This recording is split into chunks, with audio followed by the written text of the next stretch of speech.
Sir आपको नमस्कार sir, good evening. मैं जो है बहुत खुश हूँ कि हम दोबारा कर पाए फिक्स। इशू था टेक्निकल, पर अभी जो है हम लोग लाइव हैं और जब तक कुछ लोग आते हैं जुड़ते हैं तब तक मैं आपको बताऊं जो थोड़ा सा बैकग्राउंड की हम लोग आज क्यों बात कर रहे हैं। तो बहुत मन था कि मैं आप जैसे लोगों से बात कर पाऊँ जो है, और मेरे माध्यम से बात करने के माध्यम से मेरे तमाम साथी जो कि अ, अपनी ज़िंदगी में अभी जो है युवा हैं या फिर युवा होने वाले हैं, जो सपने देख रहे हैं, जिनका समय है अपने पे काम करने का, अपनी ज़िंदगी को इमेजिन करने का, उनको ऐसे लोगों से मिलवा सकूँ जो उनको एक दिशा दिखा सकें। और कई बारी मेरे को लगता है कि ये बहुत इम्पोर्टेंट है कि हमारी लाइफ में रेफ़रेंस पॉइंट हों। मैं आपको बताऊँ कि जब मैं दिल्ली विश्वविद्यालय पढ़ने गया, तो मैं अपने बैच से सिर्फ़ एक आदमी था जो जा पाया, और वहाँ मुझे 1 साल बाद कोई मुझे मिलने आया, बोला कि भैया मैं आपकी वजह से दिल्ली पढ़ने आया हूँ और मैं आपके ही डिस्ट्रिक्ट से हूँ। तो मैंने कहा पर मैंने तुमसे कभी बात नहीं किया, मैंने तुम्हें कभी गाइड नहीं किया, तो ऐसा कैसे तुम बोल रहे हो मेरी वजह से? तो उसने कहा चूँकि मैंने आपकी सुनी थी कहानी मेरे मास्टर जी से, कि आप यहाँ से जा पाए दिल्ली। तो मुझे लगता है कि अगर ज़िंदगी में एग्ज़ाम्पल हो, मैं जान पाऊँ कि मेरे जैसा आदमी माउंट एवरेस्ट चढ़ सका है, तो मैं भी माउंट एवरेस्ट पे चढ़ने का सोच सकता हूँ। तो मकसद आज के जो है टॉक शो का ये है कि हम आपसे बात करें और ऐसे में तमाम लोगों को कुछ ना कुछ जानने को मौका मिले, जो कि कहीं न कहीं उनको लाइफ़ को में और कुछ बेहतर और बड़ा इमेजिन करने में हेल्प करे। तो बहुत-बहुत थैंक यू सर, आपने टाइम निकाला जो है वीकेंड पे और इतनी देर से स्ट्रगल किया अपने वहाँ पे ये फिक्स करने के लिए टेक्निकल एरर को, और फाइनली हम लोग बात कर पाए। होपफुली ये 1 घंटे की बातचीत हम करेंगे और बहुत ही ज़्यादा मैं एक्साइटेड हूँ, मैं लुक फॉरवर्ड कर रहा हूँ जो हम बात करने वाले हैं। और मैं देख रहा हूँ करीबन जो है काफ़ी लोग जुड़ चुके हैं, तो मैं सबको वेलकम कर रहा हूँ। सबको माफ़ी भी माँग रहा हूँ जो है अनएक्सपेक्टेड था जो हुआ। देर भी हुआ और हमारा विचार ये भी था कि हम दिलराज प्रभाकर सर के साथ में बात करेंगे, सर के साथ अलावा, बट उनका कुछ मीटिंग का कॉल आ गया तो वो नहीं आ पा रहे हैं साथ में, लेकिन हमारे साथ सर हैं।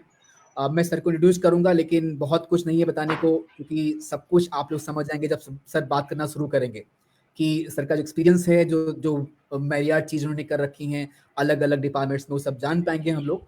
तो मैं सीधा शुरू करता हूँ अभी जो है। सर मैं थोड़ा-सा एक लाइन में बताना चाहूँगा, क्या नाम है कि मैं आपका फ़ैन हूँ और आप जो है 1994 बैच के आईएफएस हैं, छत्तीसगढ़ कैडर में हैं, और आपने तमाम तरह की डिपार्टमेंट सेक्टर्स को डील किया है, डेपुटेशन में बाहर भी रहे हैं और बहुत सारा कुछ किया है, और उन सब पे हम एक-एक करके आज बात करने वाले हैं। माइनिंग से लेकर के अर्बन डेवलपमेंट, जिला पंचायत, जो है फॉरेस्ट्री, कंजर्वेशन, काफ़ी कुछ किया है आपने, इतना कुछ किया है कि मेरे को याद भी नहीं है ऐसे, और मैंने नोट्स नहीं बनाया आपका, काफ़ी रिसर्च किया आज मैंने इंटरनेट पे। तो मैं शुरू करता हूँ बात करना। थोड़ा-सा मुझे आप बताइए, जो साइक्लिंग का शौक है आपका, मैं पढ़ रहा था, इंटरनेट रिसर्च कर रहा था, कि ऐसा भी है, उसमें लिखा हुआ था कि लाइक 400 किलोमीटर एक दिन में आपने साइक्लिंग की। ये जो साइकिलिंग का पैशन है, ये कैसे आप कर पाते हैं इतनी बिजी शेड्यूल में, जब सुबह शाम तक इतना कुछ काम होता है। हम सामान्य जिंदगी में, मैं भी लोगों को बोलता हूँ कि मैं बहुत बिजी हूँ और कॉल नहीं कर सकता बिना अपॉइंटमेंट के, ऐसा कई बार मुझे कहना पड़ता है। आप ऐसा कैसे कर पाते हैं कि ऐसा पैशन फॉलो कर पा रहे हैं इतनी बड़ी लाइफ, इतनी बड़ी बिजी लाइफ होने के बाद भी? देखिए अनुप जी, मैं बहुत खुश हूँ कि आपने मुझे ये मौका दिया है और हमारे जो साथी लोग हैं उनसे मुझे सीधे जुड़ने का मौका मिला है। तो आप सभी को नमस्कार। और जहाँ तक आपने बहुत अच्छा प्रश्न उठाया है साइकिलिंग का, तो देखिए कोई जो हॉबी होता है या पैशन होता है उसके लिए समय निकालने की ज़रूरत नहीं होती है। वो उसके लिए खुद ब खुद समय निकल जाता है। और मैं तो ये बोलूँगा कि उसके कारण आप दूसरे चीज़ों में आप क्वालिटी टाइम दे सकते हैं। क्योंकि हम ओके। कोई भी काम करें और क्वालिटी टाइम अगर हम दें, 2 घंटा ही दें, तो उसका जो आउटपुट होगा, वो आपको 10 घंटे का केवल क्वालिटी टाइम नहीं है, उसमें अगर हमारा मूड ठीक नहीं है, हम सही वर्किंग मोड में नहीं हैं, तो हम उसको नहीं दे पाएँगे। तो साइकिल से है, मुझे तो बल्कि काम करने में और एनर्जी और पैशन मिलता है काम के प्रति। हम्म। तो जिंदगी में और क्या है, मैं थोड़ा सा इनफॉर्मली आपसे बात करूंगा, क्योंकि आप जैसे लोग हमेशा फॉर्मल बातें करते हैं और हम लोग सुनते हैं आप लोगों को और इंस्पायर होते हैं। अगर हम आपकी व्यक्तिगत चीज़ों को टच कर पाएँ आज, जो थोड़ा सी इनफॉर्मल हैं, और उससे थोड़ा सा इंस्पायर हो पाएँ, तो थोड़ा सा मुझे हमारे साथियों को काफ़ी मज़ा आएगा। तो और क्या है जो आपको ज़िंदगी में एनर्जी देता है और आपको ड्राइव करता है, आपको सुबह बेड से उठने के लिए हेल्प करता है? क्या वो चीज़ें हैं लाइफ में? देखिए, ज़िंदगी रोज़ जीनी चाहिए।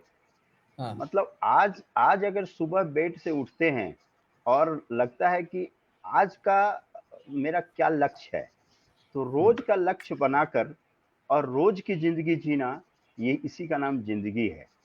अ, क्योंकि देखिए, आप अगर पढ़े होंगे बहुत सारे बुक, जो मैं एडवाइस करूँ लोगों को पढ़नी चाहिए, तो उसमें एक किताब है जो the monk who sold his Ferrari, robin S Sharma की बुक है। तो उसमें भी आपको इसी तरह के प्रेरणादायक होता है कि आप डेथ बेड, एक उसमें साइकोलॉजी है कि हुँ, रोज आप इस तरह सोच के करें कि आपका आज जीवन का अंतिम दिन है, और जब हुँ, आपका जीवन का अंतिम दिन हो तो जो आप करते, हुँ, अगर आप वही सोच के उसी जज्बा से रोज आप जिंदगी जिएंगे, तो आपको हुँ, जीने का मजा आएगा और आप उस चीज को कर पाएंगे। तो मैं तो यही, और ये मैं स्वीकार करता हूँ कि मैं भी ज़िंदगी में धीरे-धीरे सीखा हूँ, और सीखने के बाद, क्योंकि सीखने के बाद मैं बहुत दिनों के बाद इस मेंटालिटी में आ पाया हूँ कि हमारा हर एक दिन इम्पोर्टेंट है। हुँ, हुँ। बिल्कुल, बिल्कुल। तो मैं आऊँगा और व्यक्तिगत बातों पे इसके बाद में, लेकिन मैं बताऊँ आपको कि मैं पढ़ रहा था जो है थोड़ा-सा इंटरनेट पे रिसर्च किया मैंने आपके बारे में, और ये 2005 की बात है। आपने जो है कुछ ना कुछ इंटरवेंशन किया था गवर्नेंस में, जब आप जिला पंचायत का चार्ज सँभाल रहे थे। शायद कंकीरी डिस्ट्रिक्ट की बात है ये, छत्तीसगढ़ में। जी, और जी। वो उसका उल्लेख था एक जो है अमृत संदेश के नाम के पेपर में, जो कि 4-5 साल बाद छपा। उसमें उन्होंने जी, कुछ जी। ऐसे जो है बहुत होनहार, बहुत ही करेजियस लीडर्स की, ब्यूरोक्रेट्स की बात की थी। उसमें आपका भी नाम था। थोड़ा-सा अगर आप बता पाएँ हम लोगों को कि क्या वो माजरा था, क्या वाकया था और क्या था? आपने तो बहुत रिसर्च किया, मतलब मैं एक्सपेक्ट नहीं करता था कि आप इतना, इतने पर्सनल डिटेल और इस तरह का आप जाएँगे, तो मैं लकी हूँ कि आपने इतना रिसर्च किया है। और वो माजरा है, क्या है कि आदमी कुछ करता नहीं, मैं तो ये सोच के चलता हूँ कि अगर आप सही इंटेंशन से चलेंगे तो अपने आप हो जाता है। तो मैं जब जिला पंचायत में गया तो मुझे एक लोगों से सीधे, ग्रामीण से सीधे जुड़ने का मौका मिलता है। वहाँ बहुत सारी चीज़ें, पंचायती राज इंस्टीट्यूशन है, लोगों को कैसे, हमारे जो लोकल लीडरशिप है उनको कैसे एनकरेज करना है, कैसे उनको नर्चर करना है, हुँ, हमारे जो ग्रामीण लोग हैं उनके लाइफ स्टाइल को, उनके जो स्टैंडर्ड ऑफ लिविंग को कैसे इम्प्रूव करना है, तो बहुत सारे उसमें उसके डायमेंशंस रहते हैं। तो उन उन डायमेंशंस में मैंने काम करना शुरू किया, और काम करने शुरू करने में लोगों का, खासकर मेरा जो फोकस था, लोगों का एम्प्लॉयमेंट जनरेशन की, उसमें बहुत सारे नए नए स्कीम्स, प्रोजेक्ट बना के गवर्नमेंट ऑफ इंडिया को भेजता था। उसमें एक बहुत अच्छी स्कीम थी सम विकास योजना, अब तो वो मनरेगा में और नरेगा में जुड़ गई है, उसमें नरेगा एक्टिव नहीं था। तो सम विकास जो योजना था, हम लोगों ने कांकेर में आपका लाख जो यूनिट है, लाख के लिए भी हम लोग ने काफ़ी काम किया। लाख के कल्टीवेशन से लोगों को एम्प्लॉयमेंट देने का, नॉट ओनली एम्प्लॉयमेंट केवल कल्टीवेशन से, बल्कि उसका जो वैल्यू एडिशन से लाख की चूड़ियाँ बनाना, उनको लोगों को ट्रेनिंग देना, और इन सभी से भी किया। लेकिन एक जो बहुत चैलेंज मेरे लाइफ में आया, जिसका आपने जिक्र किया है, तो उस समय हम लोगों को भर्ती का काम करना था, जो टीचर्स लोगों को रिक्रूटमेंट का भी जिला पंचायत में अधिकार था। और सीईओ जिला पंचायत उसके जो है चेयरमैन होते थे, और बाकी और पॉलिटिकल लोग उसके मेंबर्स होते थे। तो मैंने उसमें किया, लेकिन मैं देखा कि कुछ लोगों के हिडन इंटेंशंस अलग हैं, और हुँ, हुँ, चाहते हैं कि उसका जो जो legal fair process of selection है वो ना हो। तो मुझे बहुत बिग और बहुत डिसाइसिव इंटरवेंशन हुँ, करने हुँ, पड़े, और उसके लिए मुझे बहुत थोड़ा-सा टफ टाइम से भी गुज़रना पड़ा। अपने कम्फर्ट ज़ोन से बाहर आना पड़ा, लोगों से मुझे लीगल लड़ाई भी लड़नी पड़ी, पॉलिटिकल ओके। भी लोगों का लोगों के जो दुश्मनी या वो भी मुझे लेनी पड़ी, लेकिन आई डिड दैट।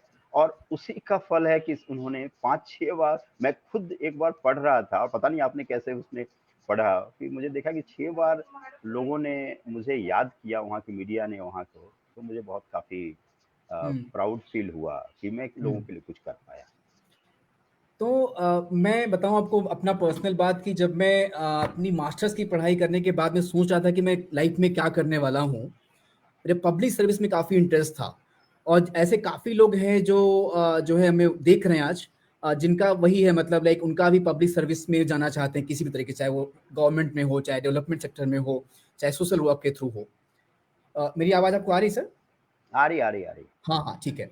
तो मैंने सोचा, मैंने कुछ आर्टिकल्स पढ़े, कोई महाजन सर उस टाइम में थे जिन्होंने अपनी सर्विस क्विट की थी आईएएस से। उन्होंने एक आर्टिकल लिखा था, आईएएस टू बी और नॉट टू बी। उसमें लिखा था किस तरीके से जो है किसी भी आईएएस ऑफिसर को पॉलिटिकल बॉस जो है के थ्रू, मतलब उनके प्रेस में रहना पड़ता है, और कहीं न कहीं जो है बहुत ज़्यादा चीज़ें उनको झेलनी पड़ती हैं। एक बात तो ये था कि पॉलिटिकल प्रेशर में काम हो नहीं पाता है, और सिर्फ 9 टू 5 में आप लाल फीताशाही में रहते हैं। दूसरी बात ये बताई गई थी कि जो है चूँकि आपका बहुत फ्रीक्वेंट होता है ट्रांसफ़र, तो किसी भी लॉन्ग टर्म सस्टेनेबल प्रोजेक्ट को फ़ोकस कर पाना बहुत डिफ़िकल्ट होता है। तो इन सब की, और ऐसे बहुत सारे वाक़ये मैंने उस टाइम पढ़े जिसमें लोग जॉब क्विट करे आईएएस बनने के बाद में। रोमन सैनी जी अभी रिसेंटली उन्होंने फर्स्ट रैंक लेने के बाद में जॉब छोड़ा। ऐसे तमाम हैं, साफ फैज़ल ने। तो हमें लगा कि मैं पर्सनल तौर पे जो है आईएएस का तैयारी नहीं करूँगा, आईएएस नहीं बनना चाहता हूँ, और मैंने फिर चूज़ किया कि मैं सोशल वर्क के थ्रू लोगों की सेवा करूँगा। तो मैं आपसे चाहता हूँ पूछना कि आपके जब आपने ये दिया, जो आपने 2005 में कंकेर में लड़ाई की आपने पॉलिटिकल लोगों से, या कि आपने आपने माइनिंग में काम किया है, मैं पढ़ रहा था, तो माइनिंग में का क्षेत्र ही ऐसा है जहाँ पे डिस्प्यूट और टसल होते रहते हैं, क्योंकि इसमें काफ़ी जो है हैवी अमाउंट्स इन्वॉल्व हैं, काफ़ी जो है उसमें धन इन्वॉल्व है उस काम में। तो जब भी आपने लड़ाई की तो क्या रहा उसका नतीजा? क्या उससे आपको रिग्रेट करते हैं आज? क्या आपके प्रमोशंस में उसमें दिक्कत हुई? क्या आपका प्रोफेशनल जो है चीज़ों में इश्यू हुआ? ऐसा कुछ जो है मैं चाहता हूँ आपका थॉट इस पे। तो पहले बात बताऊँ कि मैं जो भी किया हूँ, उसको रिग्रेट नहीं करता हूँ, आई रियलिश। और उस समय भी रिग्रेट नहीं किया, बाद में भी रिग्रेट उस समय तो थोड़ा मुझे कठिनाई फ़ील हुआ, लेकिन उसका जो बाद में रिवॉर्ड मिला, लोगों की तरफ से, public in large, political, even political bosses से भी, क्योंकि पर्टिकुलर सेक्शंस के पॉलिटिकल लोग इनवाइट थे, लेकिन ओवरऑल पॉलिटिकली भी मुझे बहुत पैटिंग मिली। सो मैं उसको काफ़ी अच्छा फ़ील करता हूँ, और एक प्लेटफ़ॉर्म था, जबकि मुझे और पहचान लिया गया कि हम कुछ कर सकते हैं। मतलब तो उसलिए मुझे और अच्छे-अच्छे असाइनमेंट्स मिलते गए, और फिर वहाँ वहाँ भी टसल होता गया, लेकिन उस टसल का परिणाम मुझे हमेशा अच्छा मिला है। हुँ, तो हुँ, तो बहुत बढ़िया मिला है, और लोगों ने मुझे, एक चीज़ मैं देखा हूँ कि जहाँ भी रहा हूँ, पब्लिक ने मुझे बहुत पसंद किया है। और मैं एक और वाक़या उसी से रिलेटेड जोड़ना जोड़ना चाहता हूँ। अभी मैं फिर कांकेर में सीसीएफ कांकेर के रूप में मैं पोस्टेड हुआ था, फॉरेस्ट डिपार्टमेंट में, वो कमिश्नरी लेवल का पोस्ट है। I was equivalent to commissioner of forest department, you can say. तो वहाँ पर 2005 का एक एक आर्टिस्ट आया मेरे कमरे में, और उसने मेरे नेम प्लेट में बढ़िया कार्विंग करके लेके आया था। His name is Som Mandavi. हुँ, हुँ, और वो बोला, सर आपने मुझे जो है ट्रेनिंग दी थी उस समय, एक उनको सेल्फ हेल्प ग्रुप के माध्यम से और वुड कार्विंग में, तो आपने मुझे दी थी और काफ़ी उसको सपोर्ट किया था। उसमें जेल में लोगों को, वहाँ के जेल में जो कैदियों को मैं सिखाता हूँ, और मुझे अच्छा प्रॉफिट मिल रहा है, और आपकी याद में मैं ये बना के लाया हूँ। तो उस समय 10 साल बाद, मैं अभी जस्ट 10 साल बाद नहीं, बल्कि मैं 2005 की घटना है, और मैं अभी वहाँ 2018 में था। तो 13 साल बाद मुझे लोगों ने आके याद किया। तो हर जगह कम से कम वहाँ के जो हमारे डिपार्टमेंट के फील्ड स्टाफ रहते हैं, पब्लिक रहती है, वो बहुत बहुत प्यार करती है। और हुँ, दूसरा चीज़ जो आपने बताया उसी कड़ी में, कि आपने बहुत सारे आईएएस लोगों को छोड़ने की बात बोली, और जो पब्लिक सर्विस के प्रति डिसग्रंटलमेंट की हुँ, जो बात आ रही है, पर्सनली देखिए, ये अपना ओपिनियन हो सकता है। पर्सनली मैं तो बहुत सेटिस्फाइड फील करता हूँ, और मैं बहुत हैप्पी हूँ, और मैं कभी I never thought of living this service, number एक। नंबर टू, मेरे ओपिनियन में ये है कि अभी भी कोई चीज़ रिलायबल है, तो वो गवर्नमेंट है। अभी आपने कोविड में और इसमें जो लॉकडाउन में देखा होगा कि सारे लोगों ने गवर्नमेंट को, फिर एयर इंडिया काम कर रही थी सारे, और एयरलाइंस बैठ गए सारे, प्राइवेट मेडिकल लोग क्लिनिक बंद करके बैठ गए, गवर्नमेंट के हॉस्पिटल्स डॉक्टर लोग काम कर रहे थे। मैं एक उदाहरण बताऊं, मैं बिहार से हूँ, मेरे मेरा हुँ, नेटिव प्लेस बिहार से है। तो वहाँ क्या हुआ, एक बार एक प्राइवेट को बोला कि नहीं, गवर्नमेंट में बहुत स्लो काम होता है, तो ड्राइविंग लाइसेंस का एक काम दे दिया जाए, आउटलेट कर दिया जाए प्राइवेट सॉफ्टवेयर को, एजेंसी को। ओके। सोच के बहुत इफिशिएंट हुआ। बाद में इतना फेल्योर हुआ कि ना कोई डॉक्यूमेंट है, भले ही सॉफ्टवेयर पर तो चलता है, लेकिन गवर्नमेंट में सॉफ्टवेयर के अलावा आपको बहुत सारे फाइल पर इतने सारे चैनल से गुजरते हैं और सब लोग इतनी रिस्पॉन्सिबिलिटी से नोटिंग लिखते हैं और लीगली करते हैं कि उसका एक अलग बैकग्राउंड होता है। तो उसका इतना हौच पौच हो गया ड्राइविंग लाइसेंस बनाने का, वो जो थ्रू आउटलेटिंग, कि फिर से गवर्नमेंट सिस्टम में आना पड़ा। जबकि जो मानते हैं कि गवर्नमेंट में बहुत लाल फीताशाही है, ड्राइविंग लाइसेंस लेना अभी बहुत टेढ़ी खीर है, लेकिन ओवरऑल अगर हम लोग सब कोई मिल के जाएं, अगर कोई रिस्पॉन्सिबल है, डेमोक्रेसी में हम लोग बोलते हैं कि नहीं गवर्नमेंट अच्छा काम नहीं कर रही है, डेमोक्रेसी अच्छा काम नहीं कर रही है, लेकिन कौन है वी? अगर हम लोग वोट नहीं करेंगे, हम लोग अच्छे लोगों को, अच्छे पॉलिटिशियंस को नहीं चुनेंगे, तो वो फिर अच्छे ब्यूरोक्रेट्स को नहीं अच्छी जगह लाएंगे, वो प्रोत्साहन नहीं देंगे, तो सब पब्लिक है। तो एज ए होल हम लोग अगर as a public, as a society जितना मैच्योर होंगे, हमारा डिलीवरी सिस्टम उतना बेहतर है। अच्छा। सर ये सब बात तो ठीक है, मैं आपकी बात को समझ रहा हूँ जो है, और ऐसा भी होता है कि बहुत बार लोग लकी होते हैं and you get good bosses and you have good experience. लेकिन जो मैं देख पा रहा हूँ जो है कि डेमोक्रेसी का जो अगर हम बात करें कितना हमारे देश में डेफिसिट है, कितना काम कर पा नहीं कर पा रहा है। आप पंचायत के विभाग में काम किए हैं और आपने देखा है कि मतलब ये बहुत ही खुली बात है जो है। मैं बात कर रहा था जो है हमारे जो एक्स इलेक्शन कमिश्नर हैं, उनसे बात कर रहा था, तो जो बेसिक जो है तरीका है डेमोक्रेसी को ऑपरेट करने का, वो ये है कि हम और आप वोट करें और उस वोट से हमारे बनते हैं एमपी एमएलए जो कि हमें हमारी पॉलिसीज को गवर्न करते हैं और आपको जो है साथ में काम करते हैं और आप वो लोग मिलकर देश को चलाते हैं।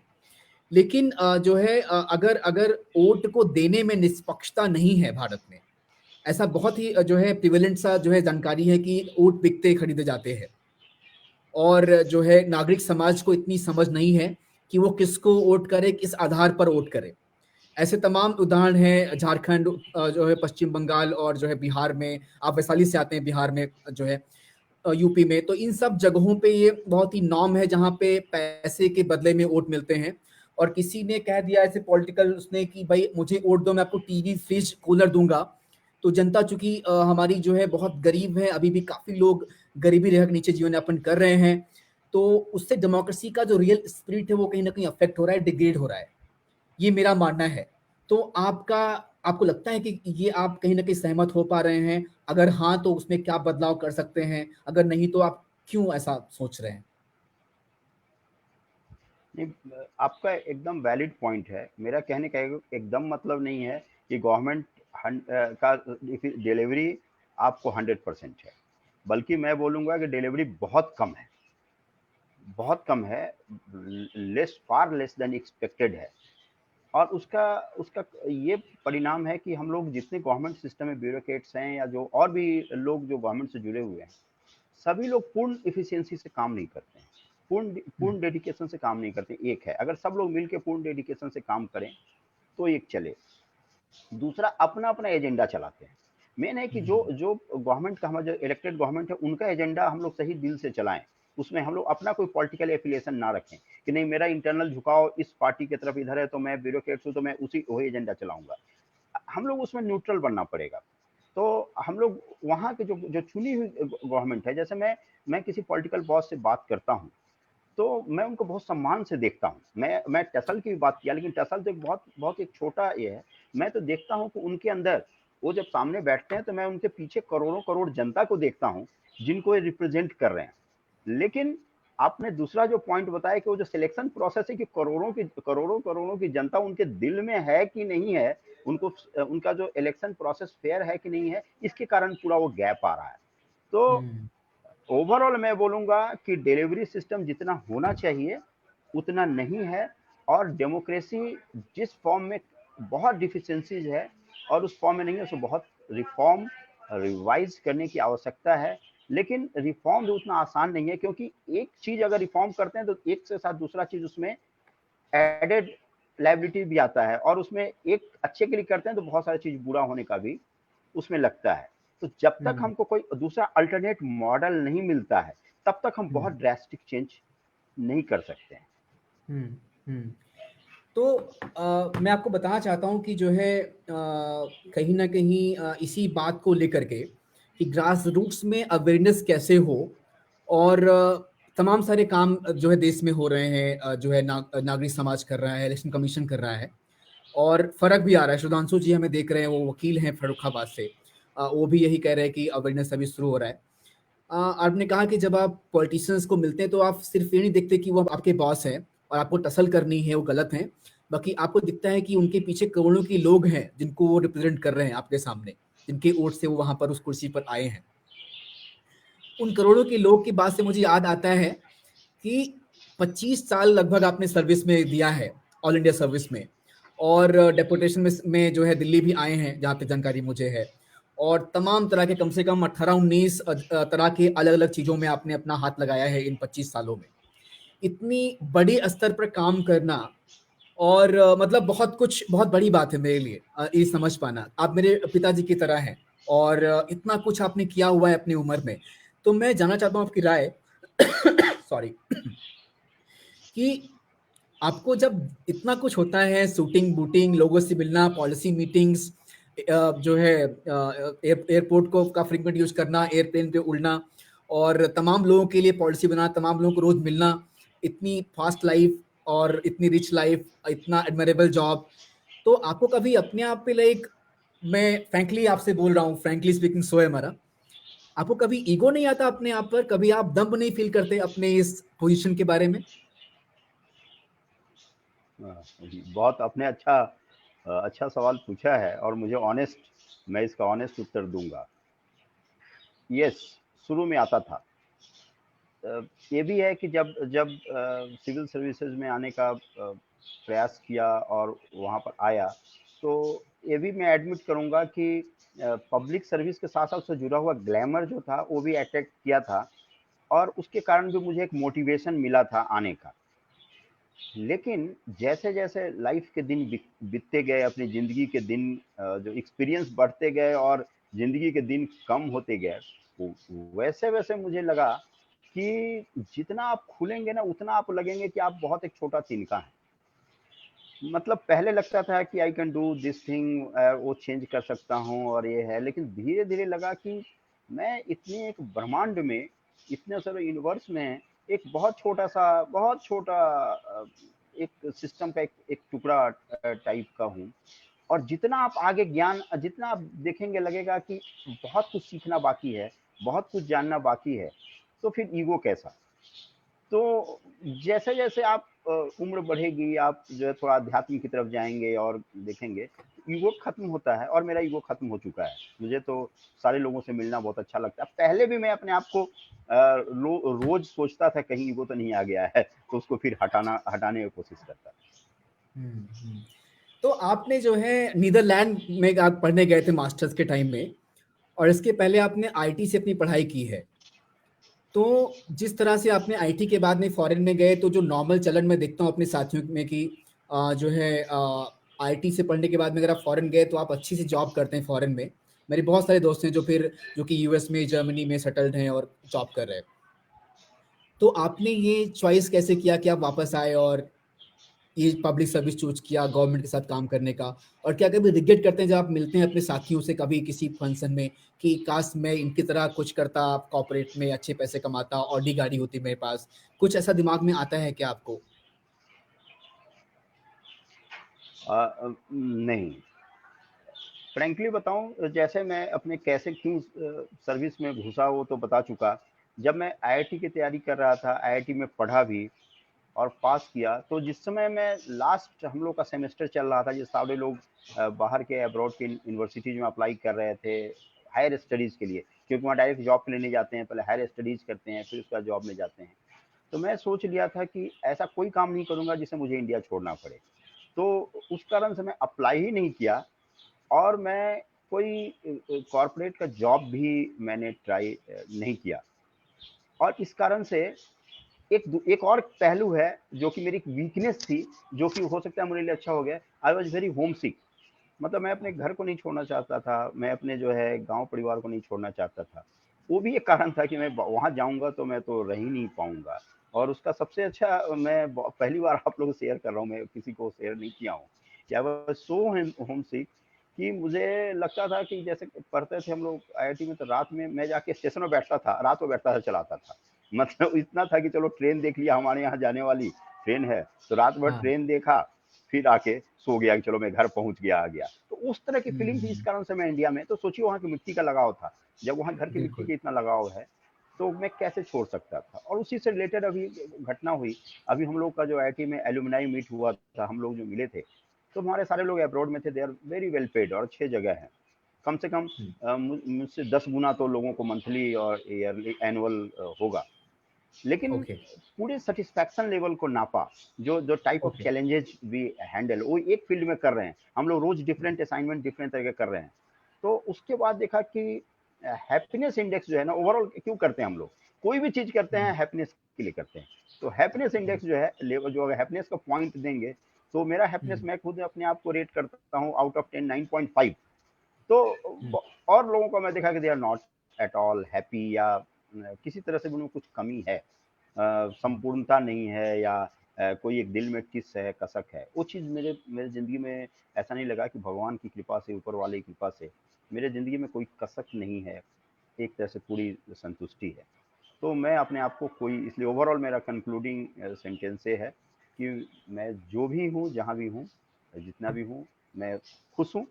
और मैं हुँ। चाहता हूँ, और मैं ये मेरा मैसेज ही है कि मैं हैप्पी रहता हूँ और लोगों को मैं हैप्पीनेस रेडिएट करना चाहता हूँ। हमारे संग में जो लोग भी रहें, वो सारे तनावों को भूलकर, सारे चीज़ को मेरे साथ रहें, तो हैप्पी रहें। क्या बात है! तो अभी आप होमसिक का बात आपने किया तो घर में अभी टच में रह पाते हैं? आप टाइम दे पाते हैं? हाँ, धीरे-धीरे मैच्योरिटी आई, अब धीरे-धीरे वो चीज़, अब क्या था, लेकिन अभी भी मैं घर जाता हूँ, इसलिए बताया कि मैं जो हुँ, सोचता हूँ तो हम करता हूँ, तो अभी भी मैं जाता हूँ। और मैं नॉट ओनली, मैं पटना में पढ़ा लिखा था, मेरा वैशाली में है, गाँव में है, तो मैं गाँव में हर 2 साल में 2-3 बार जाता हूँ, 5-6 दिन रहता हूँ। तो पूरा मैं सिस्टमैटिक, उसमें उसके पहले मैं ऑफिस के काम को सब कुछ सेट करके विद ड्यू, और वहाँ जाके कुछ लर्निंग करता हूँ। ऐसा नहीं है कि वहाँ कुछ अच्छे प्रैक्टिसेज हो रहा है, हमारे बैच के लोग हैं, उनसे बात करके, वहाँ के पॉलिटिशियन से, और वहाँ के गाँव गाँव में डायरेक्ट उनकी उनकी बातों को देखकर, तो हुँ, मैं और अच्छा यहाँ इम्प्लीमेंट करता हूँ। मैं हुँ, अपने आप को इसलिए भी लकी मानता हूँ कि ज़िंदगी में, जैसे आप बताया कि आपको सारे, आपने दिल्ली में पढ़ा, आप गाँव से आए और आप इतने सारे लोगों से मिले, तो आपका प्रोफ़ाइल मुझे बहुत अच्छा लगा, और आप जिस तरह से लोगों को मोटिवेट कर रहे हैं, ये चीज़ मुझे बहुत अच्छा लगा, आपसे बात करने का मौका मिला। उसी तरह से मुझे भी ये लगता है कि मैं गाँव का एक गरीब से लेकर भी, जो कि मुझे अपना समझता है, और बड़े-बड़े इंडस्ट्रियलिस्ट, बड़े-बड़े ब्यूरोक्रेट्स, बड़े-बड़े जो आपको बाहर में, अब्रॉड में जो काम कर रहे हैं, सारे लोगों से मिलता है, और सारे लोग समझते हैं कि मेरे अपने ग्रुप के हैं। मतलब अगर गाँव में जाता हूँ तो लोग समझते हैं कि मेरा अपना आदमी आ गया। अगर जो बहुत सारे जो कंपनी के सीईओ हैं, या आपके जो प्रोप्राइटर्स हैं, वो समझते हैं मेरा अपना आदमी आ गया। तो सारे को, दिल को मैं समझना चाहता हूँ कि वास्तव में क्या समस्याएँ हैं। तो उस कारण से कहीं भी मुझे पॉलिसी इम्प्लीमेंट करनी पड़ती है, तो होलिस्टिक करके मैं पॉलिसी बनाता हूँ, और उसका जो है लाभ हो रहा है, मतलब वो इम्पैक्ट पड़ता है। एक ही चीज़ जो कमी लगती है कि कोई भी चीज़ को इम्प्लीमेंट करने और रिज़ल्ट आने में 5 साल टाइम लगता है। लेकिन हुँ, हमेशा मैं जो है 2 साल, 3 साल से ज़्यादा नहीं रख पाता हूँ, क्योंकि कोई कोई दूसरा असाइनमेंट मेरे लिए और वेट कर रहा होता है। ऐसा नहीं कि हुँ, यहाँ से मुझे हटाया जाता है, बल्कि हुँ, दूसरा और जगह कहीं और है जहाँ फायर फाइटिंग ज़रूरत है, तो वहाँ that position is waiting for me, और बोलता है नहीं, नहीं, वहाँ आपको जल्दी, ज़्यादा जल्दी ज़रूरत है, वहाँ और घर जल जाएगा। तो उस कारण से थोड़ा-सा जो इम्पैक्ट आना चाहिए, वो उतना जल्दी नहीं आ पाता है। तो कभी-कभी हुँ। हमारे सक्सेसर आते हैं, उसको लेके जाते हैं, कभी-कभी उनका कोई नया एजेंडा होता है। उनका हर का अपना-अपना होता है। तो कभी-कभी वो अपना एजेंडा चालू करते हैं, तो बीच में वो रह जाता है। तो आपने जो बताया कि आप जहाँ जाते हैं वहीं शामिल हो जाते हैं, उनको लगता है कि वो और आप एक ही कम्युनिटी से हैं, लगता है कि हाँ, हमारे ही घर के, हमारी तरह के लोग हैं आप। यस। तो ये जो पहली बात तो मैं देखता हूँ, मैं जब अपने काफ़ी सारे मेरे सीनियर हैं जो मतलब अलग-अलग तरह के जॉब में हैं। सब नहीं, लेकिन कुछ लोग का होता है कि वो सूट-बूट, गाड़ी-जहाज़ जो है बूट पॉलिश में जो है अपना टच खो देते हैं नॉर्मल जनता से। समझ पाना कि जो है शायद हर आदमी के घर में एसी नहीं है और हर आदमी के यहाँ ज़रूरी नहीं कि जो है पंखा कूलर हो। तो वो चीज़ जो एक टच होता है कि फ़ील कर पाना कि लोग ऐसे भी हैं जिनके अंदर डिप्रिवेशन है, वो नहीं होता। लेकिन मैं ऑन द लाइटर नोट आपसे पूछना चाह रहा हूँ कहने में कि क्या ऐसा भी होता है कि आप जब जाते हैं किसी भी मतलब जब आपका पॉलिटिशियन बॉस बदलता है, आप कहीं गए डेपुटेशन में और कहीं जॉब में गए, वहाँ पे कांग्रेस का एमपी है आपका जो है आपके उस वहाँ पर, आप कहीं गए तो बीजेपी का एमपी है, तो क्या उनको भी फीलिंग आती है आपके व्यवहार से कि वो आप उन्हीं के हैं? तो कहीं ना यस। कहीं ये पूछ रहा हूँ मैं कि पॉलिटिकली आपका क्या है, मतलब क्या है, किसको जिताना चाह रहे हैं आप? नहीं, पॉलिटिकली तो बताया, जैसे मैं पहले बताया कि जब तक हम लोग ब्यूरोक्रेट्स हैं, तो हमारा तो जो जो इलेक्टेड गवर्नमेंट है, उनका एजेंडा, उनका जो मैनिफेस्टो होते हैं, वो जो चाहते हैं, उसको उसको पढ़ाना, क्योंकि सबके सारे मैनिफेस्टो अच्छे होते हैं। कोई भी पॉलिटिकल पार्टी खराब मैनिफेस्टो पर नहीं आती, उसके इम्प्लीमेंटेशन में होता है। तो हम लोग उसी के साथ दिल से जुड़ जाते हैं। तो जब तक हम लोग किसी पॉलिटिकल जब तक अपने जॉब में हैं, तब तक तो हम सारे पॉलिटिकल एफिलिएशंस भूल चुके हैं। और जैसा बताया कि जो इलेक्टेड लोग होते हैं हमारे, उनके उनके पीछे करोड़ों करोड़ की जनता मुझे दिखलाई पड़ती है, और मैं जनता को, इस देश की जनता को प्यार करता हूँ। तो क्या बात है। इस कारण से मुझे बहुत। जो है वो लोग अच्छे लगते हैं। तो आपने इतने इतनी ज़्यादा सेक्टर्स में काम किया और ज़्यादातर टाइम आप छत्तीसगढ़ में रह चुकी, वहाँ के कैडर में हैं। और आप क्या देंगे संदेश आपके इस टॉक शो से भारत सरकार को या अलग अलग राज्यों को कि हम क्या सीखें आपके छत्तीसगढ़ राज्य से? क्या बेस्ट प्रैक्टिसेस हैं? क्या ऐसी चीज़ें हैं पॉलिसीज में जो हम देख सकते हैं, या ऐसी पहले आपने किया है काम जो अलग राज्यों ने फॉलो किया हो, ऐसा कुछ? देखिए, छत्तीसगढ़ राज्य में एक बहुत बड़ी खूबी है, चाहे हम्म। कोई भी पार्टी की सरकार हो, कोई भी, यहाँ के पॉलिटिशियंस रिलेटिवली बहुत अच्छे हैं, चाहे सारी पार्टी के हैं, और वो लोग पब्लिक से डायरेक्ट कांटेक्ट में हैं। हम लोग तो और दूसरे स्टेट्स में देखें, वहाँ थोड़ा सा क्या बोला जाए, बीच में गैप है, पब्लिक और पॉलिटिशियंस के बीच में गैप है, ऑफिसर्स और जनता के बीच में गैप है। यहाँ क्या है, यहाँ कलेक्टर के बीच कोई भी आदमी जाकर कलेक्टर ऑफिस में कलेक्टर से सीधे मिल सकता है, कोई भी ऑफिसर से मिल सकता है, सीएम के साथ डायरेक्ट जा सकता है। तो इस कारण से मैं तो बोलूँगा कि सारे पार्टीज़ यहाँ अच्छे हैं, और हम्म। उनका उनका काम है। लेकिन 2-3 चीज़ जो जो मेरा कहने का फ़ोकस ये था कि पब्लिक सेंट्रिक है। और यहाँ देखिए, कहीं भी किसी पूरी इंडिया में 2 चीज़ सबसे इम्पोर्टेंट है, लोगों की गरीबी, उनको भोजन जो है, खासकर भोजन, वस्त्र और आवास जिसको बोलते हैं। तो फूड रिक्वायरमेंट सबसे बड़ा ज़रूरी है, कोई भूखा ना सोए, भूखमरी ना रहे। हम्म। हम्म। तो उस कारण से छत्तीसगढ़ ने एक बहुत अच्छा काम किया था, आपको पब्लिक डिस्ट्रीब्यूशन पीडीएस में, जहाँ हम्म। लोगों को जो फूड ग्रेन्स उपलब्ध कराने का बहुत अच्छा मॉडल अपनाया था। उस समय मैं जिला पंचायत में था, हम लोग उसमें थे, और बाद में मैं अर्बन में भी रहा था। अर्बन लोगों को, पुअर को फूड कैसे किया जाए, लेबर डिपार्टमेंट से उसको करने में, तो हम लोगों ने बहुत टिफिन सिस्टम की, जो गांव के या जो लेबर लोग आते हैं, तो हम्म। उनको फ्री ऑफ कॉस्ट गर्म खाना टिफिन में बन के उनको खाना मिले, और वहाँ जाके वो खाना खाएं, और फ्री हम्म। ऑफ कॉस्ट मिले उनको। बहुत सारे रोजगार टाइप का, उनके जो इक्विपमेंट्स हैं वो फ्री मिले। तो हम्म। इस तरह का चीज किया। तो लेकिन जो लीगल फ्रंट पर हुआ, जो गवर्नमेंट लेवल पर जो हुआ है, एक एक आपका जो फूड सिक्योरिटी जो एक्ट बना, हम्म। खाद्यान्न सुरक्षा कानून, जो सबसे पहले छत्तीसगढ़ में बना, उसको बाद में हम्म। गवर्नमेंट ऑफ इंडिया ने उसको फिर उसको इमुलेट किया, और पूरे स्टेट में उसको लागू किया। अच्छा, वो आपके यहाँ से लिया और गया इस था? हाँ, हाँ, हाँ, हाँ। तो जो फूड सिक्योरिटी स्कीम है, दूसरा स्कीम आपको हुआ, जैसे कि ऑनलाइन मॉनिटरिंग और डिस्ट्रीब्यूशन ऑफ जो फूड ग्रेन्स है। क्योंकि हम्म। देखिए, आपको जहाँ से अनाज, पूरे छत्तीसगढ़ धान का कटोरा बोला जाता है, तो धान के इतने सारे कलेक्शंस होते हैं, इतने जगह, लेकिन उसको कलेक्ट करने के बाद में मिलर्स के पास पहुंचाना, उसको फिर उसका राइस बनाना, फिर राइस बना के जो है पब्लिक डिस्ट्रीब्यूशन, जो राशन की दुकान होती है वहां पर पहुंच जाना, और उचित मात्रा में पहुंच जाना, और लोगों को फाइनली मिलना, ये एक बहुत मेहनती टास्क है। और क्या है कि पिलफरेजेज बहुत होने के चांस रहते हैं। तो टेक्नोलॉजी कैसे इसको, पिलफरेज को रोकने में समय जो मदद दे सके, और लोगों को सही रूप से टाइम पर मिल जाए, तो इसमें एक पूरा एक सॉफ्टवेयर डेवलप किया गया। जो भी गाड़ियां जिससे ट्रांसपोर्टेशन हो रहा था उस समय, अभी तो जीपीएस सारी गाड़ियों में लगी रहती हैं, मैं बात कर रहा हूँ आपको 10-12 साल, 12-15 साल पहले की बात कर रहा हूँ। उस समय एकदम स्टेट ऑफ आर्ट टेक्नोलॉजी था। तो सारी गाड़ियों में जीपीएस लगाना, उसको ट्रैकिंग करना, और कहीं पिलफरेज है तो उससे बहुत फायदा हुआ। तो ये 3-4 चीज हम्म। थी जिसको मुझे लगता है कि छत्तीसगढ़ काफी उसमें अव्वल रहा है। और उसी को देख के, जैसे बिहार में भी बहुत जगह देखा, 2 रुपए किलो चावल, और ये था, तो यहाँ 2 रुपए किलो चावल बहुत पहले से आ गया था, बल्कि बहुत सारी सरकारें तो उसी पर उसमें एक बहुत बड़ा योगदान रहा है। और चावल के साथ ही, केवल चावल ही नहीं, फिर न्यूट्रिशन के लिए दाल, चने का दाल, उनको प्रोटीन का रिक्वायरमेंट, पर नमक, क्योंकि बस्तर एरिया यहाँ का आप स्टडी करेंगे तो बस्तर एरिया काफ़ी इनएसेसिबल एरिया है, और वहाँ केवल नमक के लिए, जो वहाँ जो ट्राइबल्स लोग रहते हैं, केवल नमक के लिए उनको जो चिरौंजी है जो कि 700 रुपये किलो बिकता है, उसको केवल नमक के इक्वल तौल के, जूता चप्पल सारी उसको तौल के, एक तरफ नमक एक तरफ है उनका जो कॉस्टली सामान है। तो क्योंकि उनके लिए सबसे बड़ा रिक्वायरमेंट नमक है, बहुत they are very contented people, satisfied people. तो उस तरह से उनको जो है नमक भी दिया गया, जो इनएसेसिबल एरियाज में आपको चावल भेजा गया। तो इस चीज़ों में खासकर जो फूड के क्षेत्र में उनको टेक्नोलॉजी कैसे मदद कर सकता है, उनको कैसे रोजगार उपलब्ध हो सकते हैं, इसमें काफ़ी छत्तीसगढ़ ने काफ़ी अच्छा काम किया। बिल्कुल, बिल्कुल। मैं आपसे एक बात पूछूँगा जो कि बहुत ज़्यादा टाइम इस तरह की बातें नहीं होती हैं इंटरव्यूज़ में, जब कोई ऑफ़िसर से बात करता है, वो ऑन द रिकॉर्ड ऐसी बातें बिल्कुल नहीं होती, पर मैं आपसे चाहता हूँ पूछना। पहले मैं ऐसी चीज़ें पूछ सका हूँ आपसे। लेकिन कि अगर देखिए ये बात सर्वमान्य सबको पता है कि बहुत बार आपके रियल डेवलपमेंट वर्क में जो है आपका जो पॉलिटिकल कलीग है, जिसके अंतर्गत आप काम कर रहे हैं, वो आपको उतने मौके नहीं देता है, क्योंकि उसके अपने इंटरेस्ट होते हैं, आपके अपने होते हैं। आपका शायद काम करना है, जो कि आपको फिर अलग कहीं ट्रांसफ़र होगा, आप कहीं और जाएँगे, तो आपको फ़र्क नहीं पड़ता है कि आपका कोई इंटरेस्ट नहीं है, आपको पब्लिक इंटरेस्ट के लिए आप काम करते हैं, ऑफिसर्स नॉर्मली।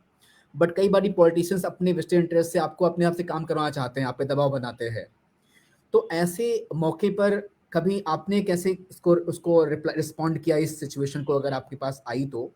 या जो मेरे साथी सीनियर्स लोग काम कर रहे हैं, जूनियर आपके काम कर रहे हैं फील्ड में, वो कैसे इसको रिस्पॉन्ड करें सिचुएशन को जब उनके हाथ बंधे हों, बिकॉज़ पॉलिटिशियन जो है वहाँ का क्षेत्र का, वो नहीं चाहता कि हम उस तरह काम करें, चूँकि वो जाति समीकरण होते हैं, क्षेत्रीय समीकरण होते हैं, तमाम सारी बातें होती हैं। हर आदमी का अपना-अपना जो है कॉन्फ्लिक्ट ऑफ इंटरेस्ट होता है।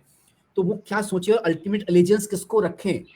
देश, संविधान, राष्ट्र, गाँव, आपका जिला, आपका पोस्ट, आपका पॉलिटिकल बॉस, किसको हम माने अल्टीमेट? अ, मैं उसको एक एग्जाम्पल से, जो मेरे साथ में मैं फील किया हूँ, उससे मैं थोड़ा उसको बताऊँ तो थोड़ा ज़्यादा समझ में आएगा। कि मैं जब जिला पंचायत में था तो उस समय जो शिक्षकों की नियुक्ति का अधिकार जिला पंचायत को था, और एक कमेटी करती थी, उसमें मैं I was chairman of that committee.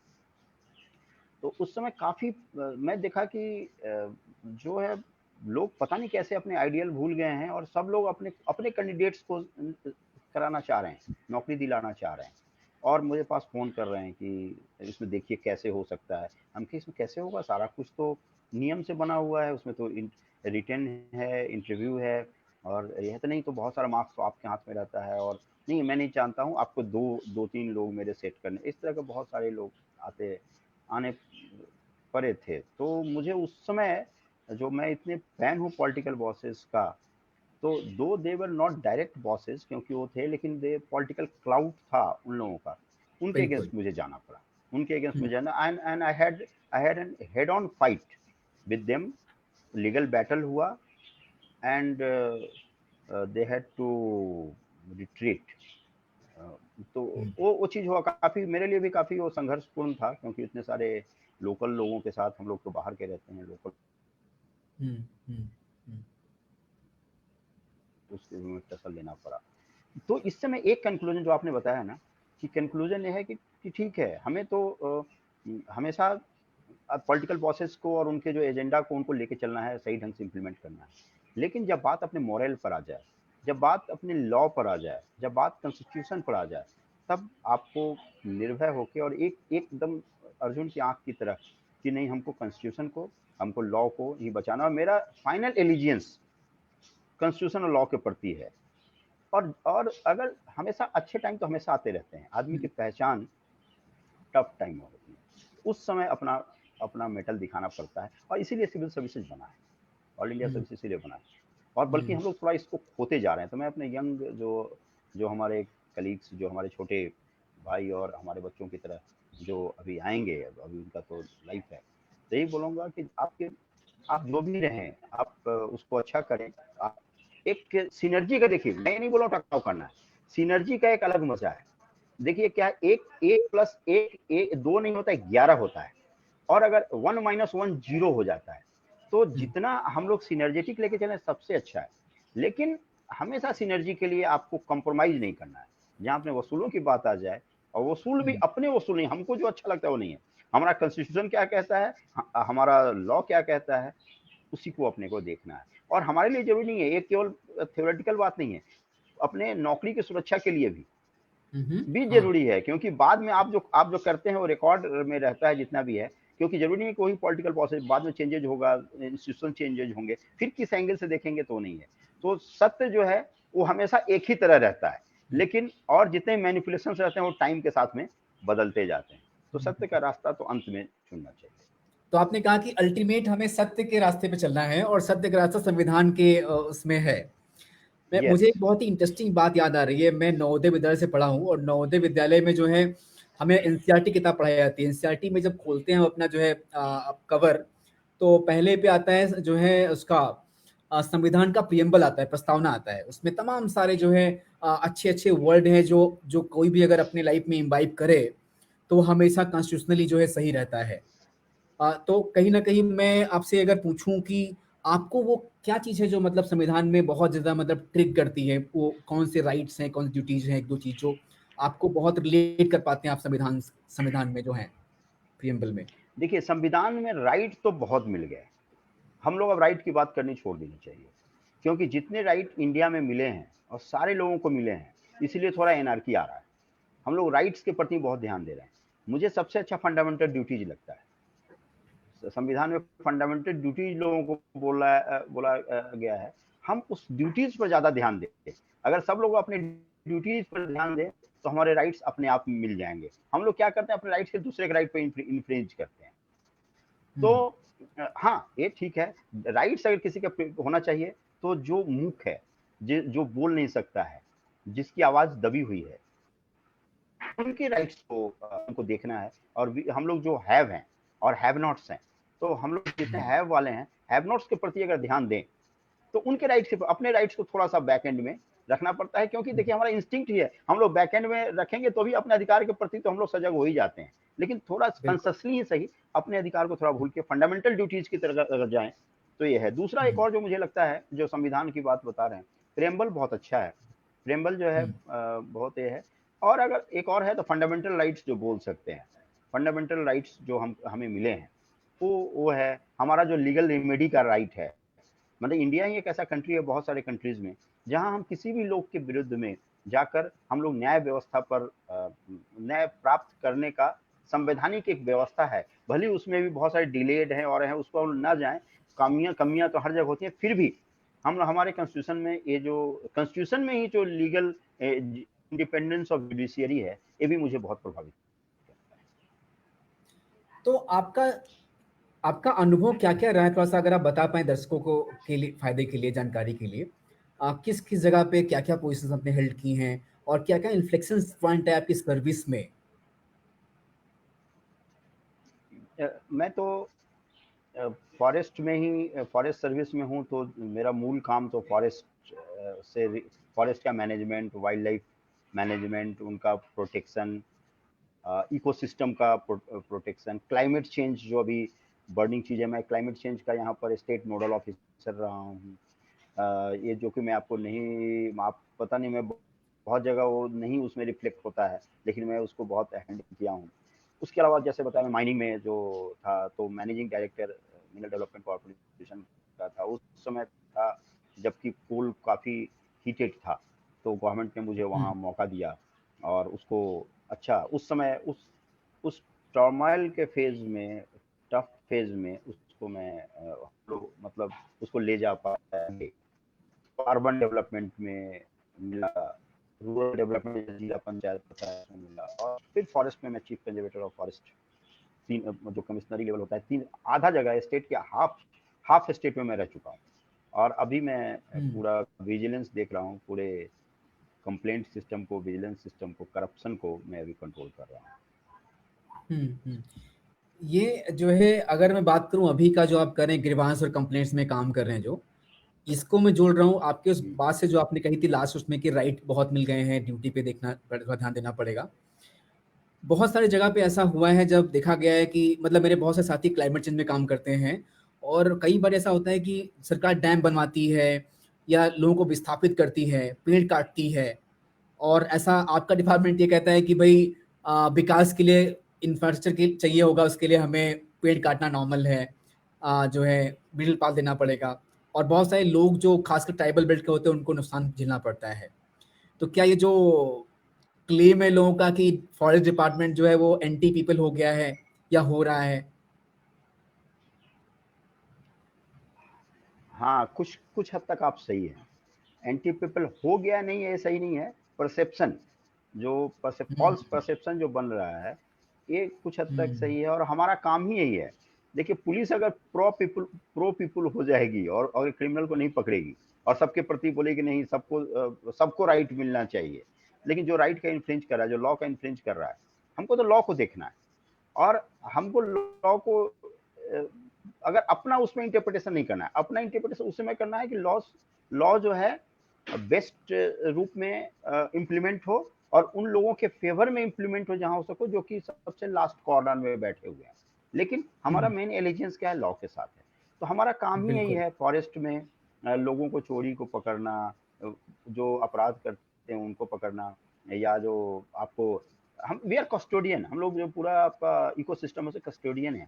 तो उसमें हम्म, तो जो लोग इन्फ्रिंज करेंगे उनको तो हम लोग हटाएंगे ही। उसके लिए थोड़ा प्रो पीपल, इवन डेवलपमेंट के नाम पर अगर हम लोग अंधाधुंध अ, वनों का कटाई कर देंगे, या हम लोग बहुत ही इकोसिस्टम को, वन प्राणियों का, क्योंकि पूरा बहुत लोग एजुकेशन नहीं है अभी। क्या है कि हर हम्म, सिस्टम जुड़ा हुआ है। आप देखिए, खेती हम्म, है, तो आपको पता है क्या कि बीज जो होते हैं, जो मधुमक्खियाँ, वो सबसे इम्पोर्टेंट है हमारे लाइफ के लिए। अगर आप देखेंगे तो सर्च करेंगे तो बीज का क्या रोल है। तो वो क्या है कि वहाँ से पॉलिनेशन में और उसका जो है डिफरेंट एग्रीकल्चर, नहीं तो सारा चीज़ बैठ जाएगा। अब बीज हम्म, कहाँ, वो तो फॉरेस्ट में करती हैं। पानी, पानी जो आता है, अगर फॉरेस्ट नहीं है तो पूरा पानी, इतने बाढ़ जो आ रहे हैं, इतना क्लाइमेट चेंज का आप देखें, शहरों में बाढ़ और सब आ रहा है, क्या है? क्योंकि डिफॉरेस्टेशन हो रहा है। तो वहां तो लोग बोलते हैं कि फॉरेस्ट डिपार्टमेंट ठीक से फॉरेस्ट को बचा नहीं रहा है और इस कारण से हो रहा है। जब हटाओ और उनको करने जाओ तो नहीं, एंटी पीपल हो रहा है। हम्म, और जब करो तो फिर एंटी डेवलपमेंट हो रहा है। तो ये सब कन्फ्यूजन से अच्छा है कि, मुझे भी कन्फ्यूजन सबसे अच्छा है कि जो लॉ जो बोलता है, हमारा मैंडेट है हम्म, हमको रोकना, हम तो उसमें करेंगे। जिनका मैंडेट है उसमें हम्म, करना, वो अपना प्ली करें। और हाँ, हमारे मैंडेट के अंतर्गत जो भी डेवलपमेंट जितने भी करना है, उसमें हम लोग जरूर रेडी हैं। लेकिन मैं गार्जियन हूँ, मैं पूरे देश का इकोसिस्टम गार्जियन हूँ। अगर कोई बच्चा है और बोलता है कि नहीं, मुझे किसी के पास पापा को अगर 1,000 रुपये का इनकम है, और वो बोले कि नहीं, मुझे 900 रुपये चाहिए मुझे शराब पीने के लिए, और उसको बहन की शादी करनी है पापा को, और वो अगर रोज पीपीएफ में या जीपीएफ में सेविंग करके रखना चाहता है, ताकि बाद में 20 साल बाद उसको इनकम हो सके और उसके बच्ची की शादी हो सके, तो उस समय तो उसके बेटे को खराब लगेगा ना कि मेरे पापा मेरे नीड्स को कर रहे हैं। बल्कि लेकिन लॉन्ग टर्म में तो उसको पूरे फैमिली को देखना है, और कुछ चीज़ को हमको उसके कट करना पड़ेगा, ताकि पूरा, तो इसी तरह पूरी फैमिली के गार्जियन के रूप में हम लोग इकोसिस्टम के रूप में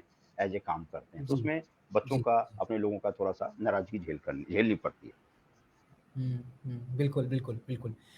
मैं बताना चाहता हूँ सब लोगों को जो वॉच कर रहे हैं, अलग-अलग प्लेटफ़ॉर्म्स में इस समय कम से कम 120 लोग हमको देख रहे हैं। जो है, मैं ये कहना चाहता हूँ कि जो है हमारे जो है आज से गेस्ट थे सर के साथ में आने वाले थे दिलराज प्रभाकर सर, वो जो है जब शुरुआती टाइम था 8 बजे का तो एक ज़रूरी कॉल आ गई थी तो वो नहीं आ पाए। मीटिंग में जाना पड़ा था उनको, तो इसलिए हम अगली बार जो है उनके साथ में आएँगे। और आज जो है जो सर हमारे साथ बात कर रहे हैं वो, उनको 26 साल का अनुभव है ब्यूरोक्रेसी में काम करने का, फॉरेस्ट डिपार्टमेंट में काम करने का, ministry of forest climate change से जुड़े रहे हैं और वैशाली से आते हैं, जिला वैशाली बिहार से आते हैं। तो काफ़ी कुछ सीखने का है इनसे और काफ़ी कुछ हम लोग जान रहे हैं। सर मैं बताऊँ आपको कि जो है हम लोग अभी आखिरी पड़ाव पर हैं, करीबन 10 मिनट हमारे पास और हैं, 50 मिनट पूरे होने वाले हैं हमारे आपकी बात के। तो एक बहुत ही इम्पोर्टेंट बात बताना चाहता हूँ आपको और आपके माध्यम से सभी लोग जो वॉच कर रहे हैं, कुछ लोग हैं जो मिनिस्ट्री ऑफ एचआरडी से वॉच कर रहे हैं, जो कि हमारे एनजीओ के पार्टनरशिप में रहते हैं, उनके साथ हम काम करते हैं। बहुत लोग हैं जो एनजीओ के कुछ लीडर्स हैं, कुछ लोग हैं जो हमारे साथी हैं, किसी प्रोग्राम के बेनिफिशियरी हैं, तो वो सब हमें वॉच कर रहे हैं। मैं बताऊँ आपको कि हम लोगों ने एक कार्यक्रम शुरू किया सर, कि हम ग्रामीण इलाकों से जो है लोगों को ढूँढ के जो है वकील बनने की तैयारी करवाएँ। हमें लगा कि हमारे वो वकील तैयार नहीं हो पा रहे हैं जो या तो बहुत जो है नीचे तबके से आकर के बहुत टॉप स्कूल में कंट्री में और कंट्री के बाहर फॉरेन से पढ़ करके आ पाएँ और देश में जो है बॉटम में जो पिरामिड में जो लोग रहते हैं, जो डिसएडवांटेज कम्युनिटी है, उनको जस्टिस दिलाने में मदद कर पाएँ।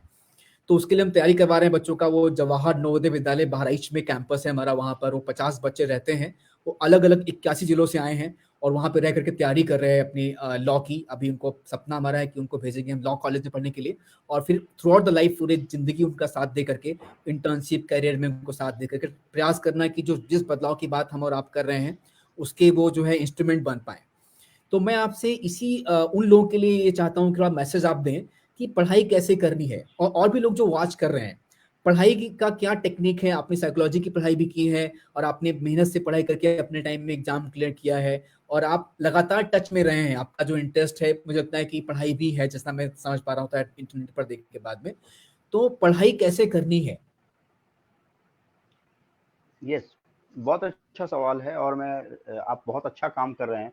तो आप तो केवल मेरे बारे में पूछ रहे हैं, मैं तो बल्कि आप लोग आपसे अभिभूत हूँ और जो लोग हमें सुन रहे हैं, देख रहे हैं, उनको भी मैं मौर्य जी के बारे में बहुत अच्छा काम करें, इनको बहुत एप्रिशिएट कर रहा हूँ। मेरी शुभकामनाएँ पूरी शुभकामनाएँ साथ में हैं और मैं हमेशा आपसे जुड़ा रहूँगा और उनकी सफलता में जो भी मेरा सहयोग हो सकेगा, मैं सहयोग करने को तैयार हूँ।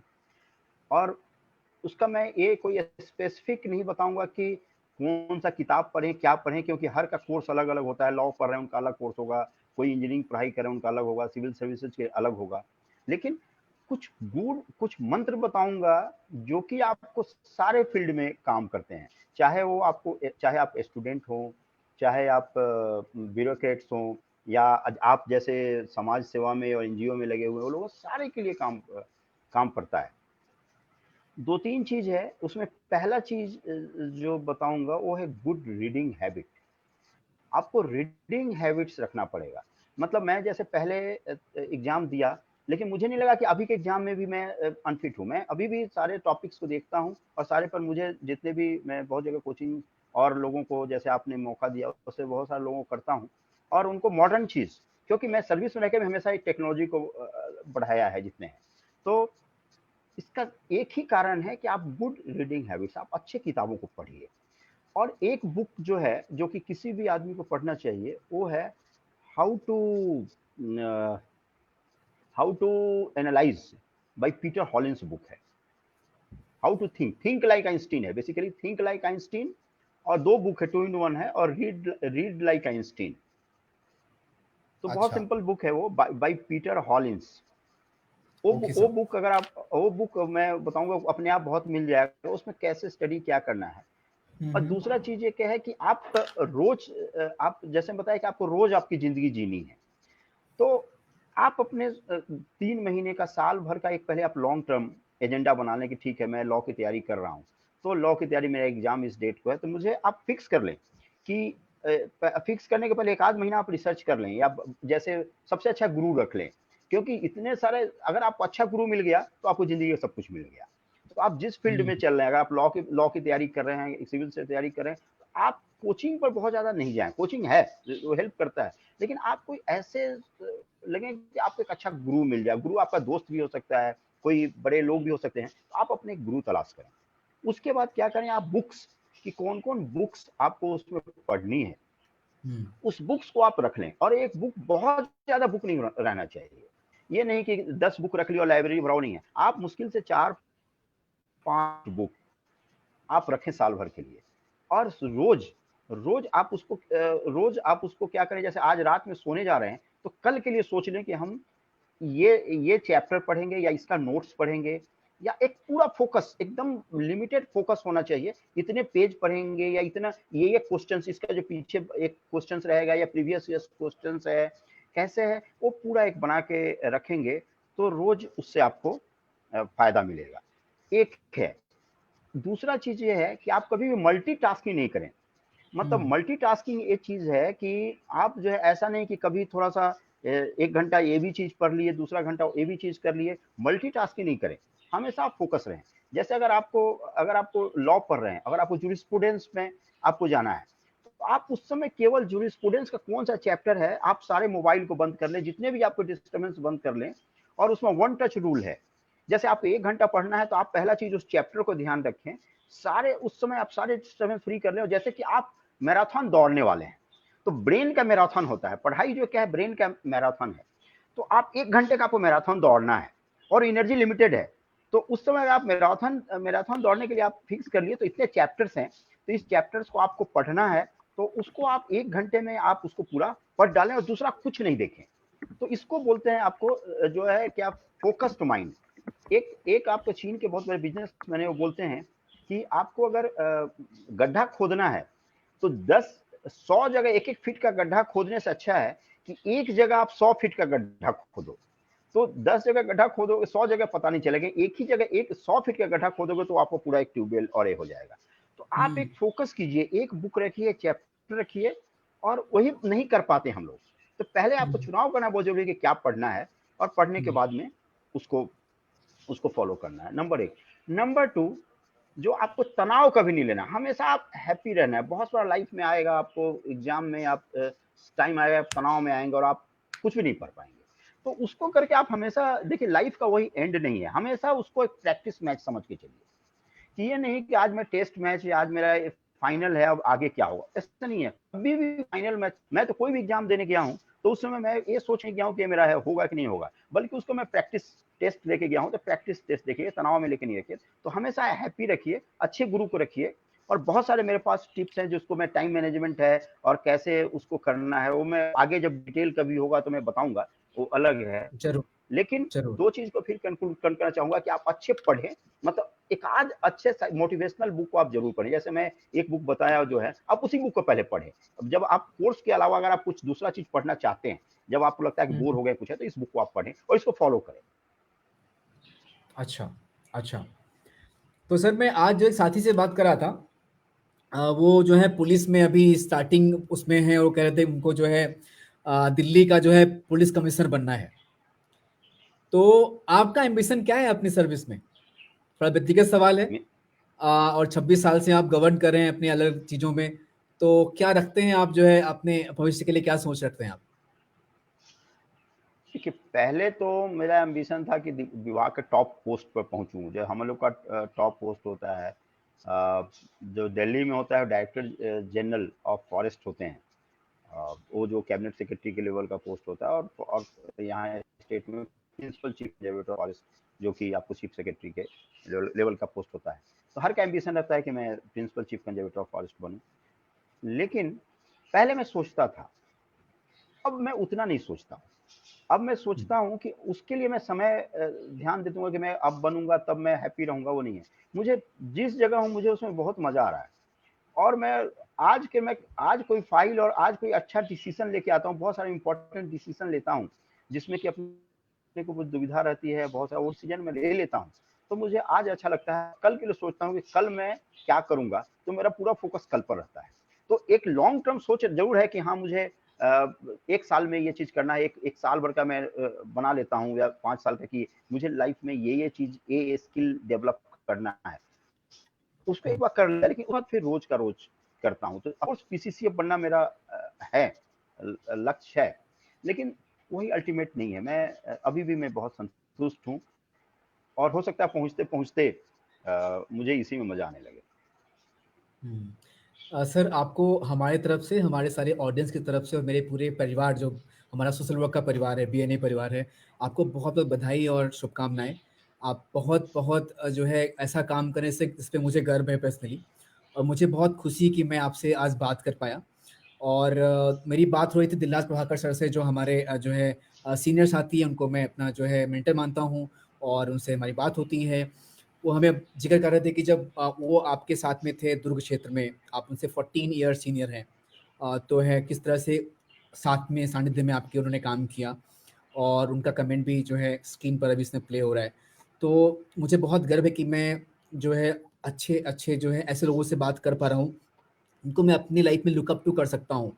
आपने वहाँ पे जिस तरह से तमाम जगह पे जाकर के युवाओं को जो है मतलब कि मोटिवेट किया, और अपने ऐसे-ऐसे काम किए जिससे उनको वो भी अपनी लाइफ में एग्ज़ाम्पल्स सेट कर पाएँ कि हाँ, मुझे ऐसा बनना है, ऐसा करना है।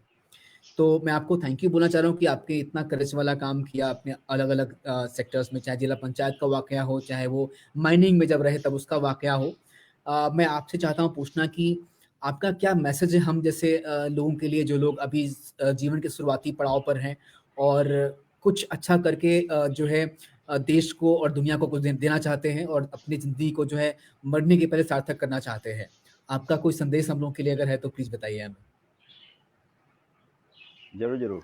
मुझे बहुत अच्छा लगा कि आपने फिर से आप लोग आपके प्रति और पूरे फैमिली के प्रति, जो फैमिली मतलब जो लोग देख रहे हैं, मैं उनको पूरा फैमिली मानता हूँ। जी, मुझे सुना और इतना प्यार दिया। और मेरा संदेश ये है कि पहला चीज़ कि कभी जीवन में निराश नहीं हो। हर चीज़ अपने आप खत्म होगी। आपको निराशा बहुत, मुझे भी निराशा होती थी, बहुत लोग को होता है। मैं लेकिन बड़े लोगों से मैं बात किया तो लगा कि अरे सब इनको भी निराशा होता है। मतलब मैं कभी बड़े-बड़े इंडस्ट्री से बात किया, वो हमसे ज़्यादा निराश रहते हैं, तो मैं निराश होना छोड़ दिया। फिर उसके बाद और आगे मुझे मुझे लगा कि अरे उससे तो मैं हैप्पी हूँ। उसके बाद मैं हैप्पीनेस का मंत्र बना लिया। 3-4 किताबें पढ़ी और उसके बाद फिर रोज़ पढ़ने का हैबिट रखा। तो पहला चीज़ है कि अपने को पॉजिटिव रहना है, निराश कभी नहीं होना है और थ्योरेटिकली पॉजिटिव नहीं रहना, पॉजिटिव रहने के लिए काम करना है। और पॉजिटिव रहने के लिए तभी काम कर पाएँगे जबकि पहला हम लोग अपना पैशन के अनुसार अपना गोल तय करें। और गोल में सबसे बड़ा चीज़ है करियर की सिक्योरिटी। थ्योरेटिकल नहीं जाना, हुँ, पहले अपने आप एस्टेब्लिश रहो। अपने आप को, जी, करियर को ज़रूर रखो, उसके लिए पूरा रखना है तो अपना करियर सिलेक्ट कर लें और पहले करियर में आप सेटल हो जाओ। और सेटल होने के लिए आप पूरा हैप्पीनेस रहो और अच्छे किताबों को पढ़ो। बहुत सारे नेट में आजकल तो पढ़ाई की कोई कमी नहीं है। आप बहुत सारे नेट हैं, बहुत सारे कोचिंग्स हैं, बहुत सारे हैं। उसमें आप सिलेक्ट कर लो कि आप किसको फॉलो करना है। और वो नेट अगर आपने कोई कोचिंग फॉलो किया और बोला कि नहीं उसका, तो पूरी चीज़ को आप फॉलो करो। बहुत इधर-उधर मत भटको। और उसको करने के बाद आप एक पहले करियर सेटल हो।